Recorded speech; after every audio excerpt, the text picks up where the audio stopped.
മുഹമ്മദ് നബി സല്ലല്ലാഹു അലൈഹി വസല്ലമയുടെ സമുദായം ഈയാമ്പാറ്റകളെ പോലെ നരകത്തിൽ വന്ന് കുമിഞ്ഞുകൂടുന്ന ഒരു സാഹചര്യം. അത് കാണുമ്പോൾ മഹാരഥനായ പ്രവാചക ചക്രവർത്തി അള്ളാഹുവിനോട് പരാതി പറയുന്ന രംഗമാണ്. ഖുർആൻ പറയുന്നു, വഖാല റസൂൽ, അള്ളാഹുവിന്റെ റസൂൽ സല്ലല്ലാഹു അലൈഹി വസല്ലമ പറയും, യാ റബ്ബി എന്റെ നാഥാ, ഇന്ന ഖൗമി തഖദു ഹാദൽ ഖുർആന മഹ്ജൂറ, എന്റെ ഈ സമുദായം അവര് ഖുർആനിനെ അവഗണിച്ചു പോയി നാഥ, ഈ ഖുർആനിനെ അഗണ്യ കോടിയിലേക്ക് തള്ളിക്കളഞ്ഞു നാഥ എന്ന് പ്രവാചകൻ സല്ലല്ലാഹു അലൈഹി വസല്ലമ റബ്ബിനോട് പരാതി പറയാൻ. ഈ ഖുർആനിനെ അവഗണിച്ചതാണ് ഈ ഉത്തമ സമുദായത്തിലെ ഒരുപാട് ആളുകൾ നരകത്തിൽ വീഴാനുള്ള കാരണമെന്ന് പ്രവാചകൻ സല്ലല്ലാഹു അലൈഹി വസല്ലമ റബ്ബിനോട് പറയുമെന്ന് പഠിപ്പിച്ചു തരുമ്പോൾ, മാത്രമല്ല റിയാദുസ് സാലിഹീൻ 1549 നമ്പർ ഹദീസിലൂടെ സുബഹിന്റെ നേരത്തെ പള്ളിയിലേക്ക് വന്ന പ്രവാചകൻ സല്ലല്ലാഹു അലൈഹി വസല്ലമ സ്വഹാബത്തിനോട് വിശദീകരിച്ചു കൊടുക്കാൻ, ഞാനൊരു സ്വപ്നം കണ്ടുപോയി, 2 മലായികത്തുകൾ എന്നെ വന്ന് കൂട്ടിക്കൊണ്ടുപോവുകയാണ്.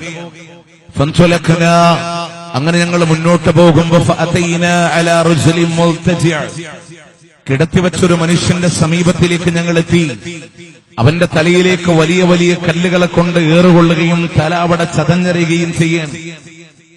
അവിടെ നിന്ന് പ്രവാചകൻ സല്ലല്ലാഹു അലൈഹി വസല്ലമ ചോദിക്കുന്നുണ്ട്, തല അരയാന്ന് മാത്രമല്ല, കല്ലുരുണ്ട് താഴെ വീഴാൻ. മലക്കുകൾ കല്ലെടുത്ത് വരുമ്പോഴേക്ക് വീണ്ടും ഇവന്റെ തല പഴയ രൂപത്തിലേക്ക് മാറ്റപ്പെടുന്ന ഈ ശിക്ഷയുടെ കാരണമെന്താണ്? 7ഓളം വരുന്ന കാഴ്ചകളെ കാണിച്ചു കൊടുത്ത പ്രവാചകൻ സല്ലല്ലാഹു അലൈഹി വസല്ലമയോട് അവസാനം മലക്കുകൾ പറയുന്ന മറുപടിയുണ്ട്, നബിയെ, അവർ ജീവിതങ്ങളിലൂടെ 2 തെറ്റുകൾ ചെയ്തവരാൻ. ഒന്ന് വിശുദ്ധ ഖുർആനിനെ അവഗണിച്ചവരാൻ, മറ്റൊന്ന് ഫർള് നമസ്കാരങ്ങളുടെ സമയത്ത് കിടന്നുറങ്ങിയതായ ആളുകളാണ്.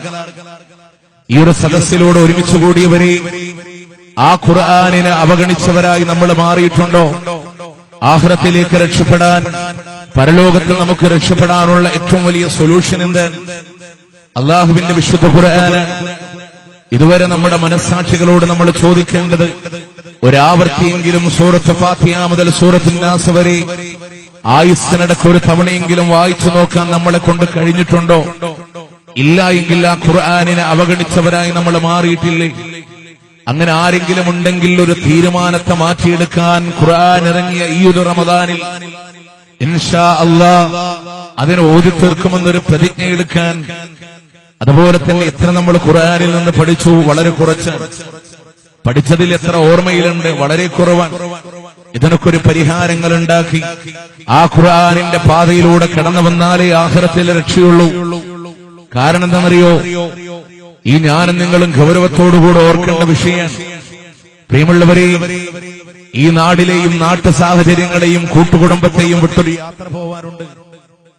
നമ്മുടെ ബന്ധുക്കളില്ല, ബന്ധുമിത്രാദികളില്ല, പരിപൂർണമായി ഒറ്റപ്പെടുന്ന ഒരു യാത്ര തിരിക്കുമ്പോ ഏതോ ഒരാളുടെ മരണമോ ഏതോ ഒരാളുടെ സാഹചര്യങ്ങളോ മാറ്റിവെച്ച് ഈ കസേരയിലിരിക്കുന്ന ഞാനെന്ന വ്യക്തി യാത്ര തിരിക്കുന്ന നിമിഷത്തെ ഒന്ന് മനസ്സിൽ കൊണ്ടുവന്ന് ഖബർസ്ഥാനിലൂടെ കൊണ്ടുപോയി മറമാടിയ നിമിഷങ്ങളിലൂടെ റബ്ബിന്റെ മലായികത്തുകൾ ആ ഖബറിലേക്ക് ചോദ്യം ചെയ്യാനായി കടന്നു വരുമ്പോ അവിടുന്ന് ബറാ ഇബ്നു ഹാസിബ് റളിയല്ലാഹു അൻഹു റിപ്പോർട്ട് ചെയ്യുന്ന ഹദീസിലൂടെ കാണാ, ഇടിമുഴക്കം സൃഷ്ടിച്ചതായ രീതികളിലൂടെ മലായികത്തുകൾ കടന്നു വരികയാണ്. ഒന്നാമത്തെ ചോദ്യം വരുന്നത് മൻ റബ്ബുക, നിന്റെ റബ്ബാരാണെന്നാണ്. രണ്ടാമത്തെ ചോദ്യം വരുന്നത് മാ ദീനുക, നിന്റെ ദീനേതാണെന്നാ. മൂന്നാമത്തെ ചോദ്യം വരുന്നു മാ ഇൽമുക, നിന്റെ ഇൽമെന്താ, നിന്റെ ഇൽമെന്താണെന്ന ചോദ്യം വരുമ്പോ വിശ്വാസികളായ ആളുകൾ കൊടുക്കേണ്ടി വരുന്ന മറുപടി ഖറഅതു കിതാബല്ലാഹ് ഫആമൻതു ബിഹി വതസദ്ദഖതു. അല്ലാഹുവേ, അല്ലാഹുവേ, നിന്റെ ഗ്രന്ഥം ഞങ്ങൾ വായിച്ചു നാദാ. ഫആമൻതു ബിഹി, അതുകൊണ്ട് വിശ്വസിച്ചു റബ്ബേ. വതസദ്ദഖതു, അതിനെയാണ് ഞാൻ സത്യപ്പെടുത്തിയിരുന്നാണ്. ഈ മറുപടി പറഞ്ഞാലല്ലേ ആകാശലോകത്തുനിന്ന് വിളിച്ചു പറയുന്ന മലക്കുകൾ പറയാ, അൽബിസൂഹു ബിൽ ജന്നാ അഫ്രിഷൂഹു ബിൽ ജന്നാ. സ്വർഗത്തിന്റെ വിരിപ്പ് കൊടുത്തോ, സ്വർഗത്തിന്റെ വസ്ത്രം കൊടുത്തോ, സ്വർഗത്തിന്റെ കവാടം അവരുടെ ഖബറിലേക്ക് നിങ്ങൾ തുറന്നിട്ട് കൊടുത്തോ.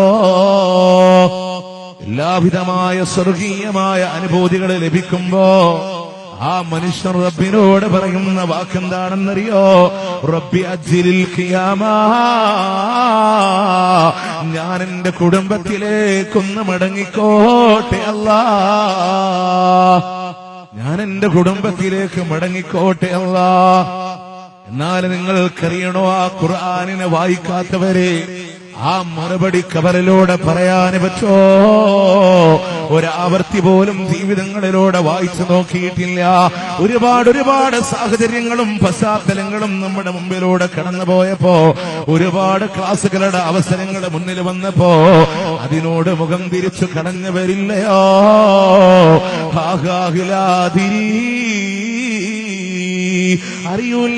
അറിയൂല എന്ന് ഫലപിച്ചു പോയവരോട് നോക്കണേ നിങ്ങൾ, യദ്രിബു ദർബത്തൻ ബൈന ഉദനൈഹി ബിമിത്റഖത്തിൻ മിൻ ഹദീദ്, ഇരുമ്പിന്റെ ചുറ്റിക പോലുള്ള ആയുധം കൊണ്ട് അവരുടെ കാതുകൾക്ക് മധ്യത്തിലൂടെ അടിക്കുമ്പോ അവർ ഭൂമിയിലേക്ക് ആണ്ടുപോവുകയാ.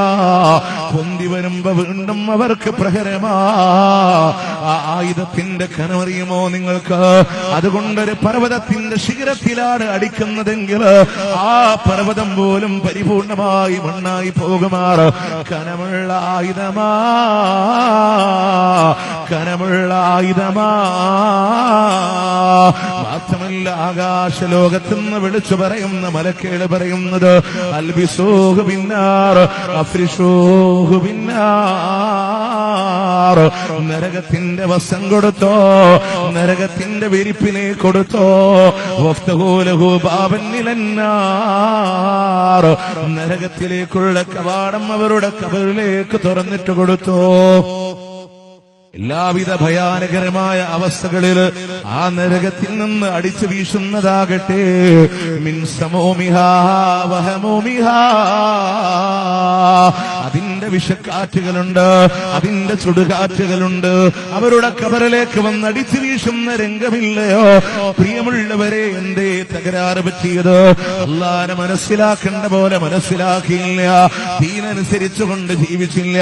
റബ്ബിന്റെ ഖുർആനിനോട് അവഗണനയുടെ മനോഭാവം നമ്മൾ കൊണ്ടുവന്നതാണെങ്കിൽ അതിനൊരു തീരുമാനമെടുക്കാ, അതിനൊരു പരിഹാരം കാണാ.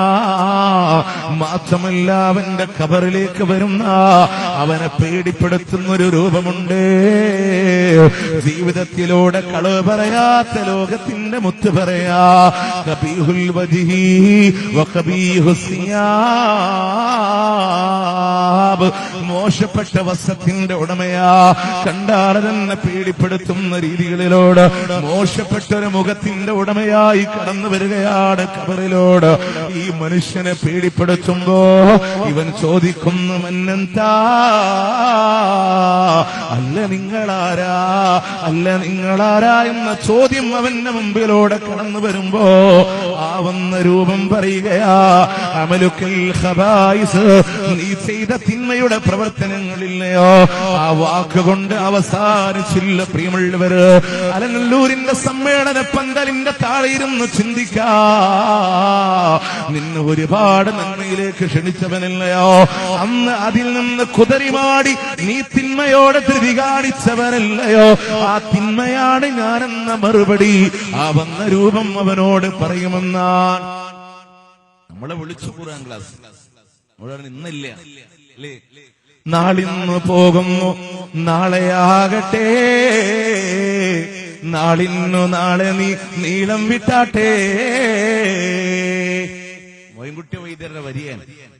നാളിങ്ങനെ പോവാൻ, നാളെ വിട്ടെ, നാളെ വിട്ടെ, നാളെ വിട്ടെ.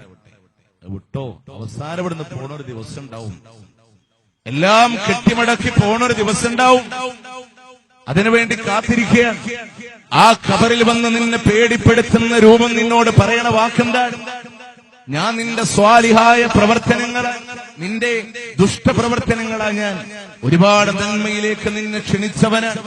ആ സമയത്ത് അതിൽ നിന്നെല്ലാം നീ കുതറിമാറി നീ തെരഞ്ഞെടുത്ത തിന്മകളാണ് ഞാൻ എന്ന് പറഞ്ഞ് പേടിപ്പെടുത്തുമ്പോ വാരിയല്ലുകൾ കോർക്കുമാർ ഇടുക്കമാക്കുന്ന ഖബറിലൂടെ അനുഭവിക്കപ്പെടേണ്ടി വരുന്ന സാഹചര്യം ഉണ്ടാകുമെന്ന് പറയുമ്പോ തീരുമാനിക്കാൻ ആ ഖുർആനെ അവഗണിച്ചവനായി ഞാൻ മാറാൻ പാടില്ല.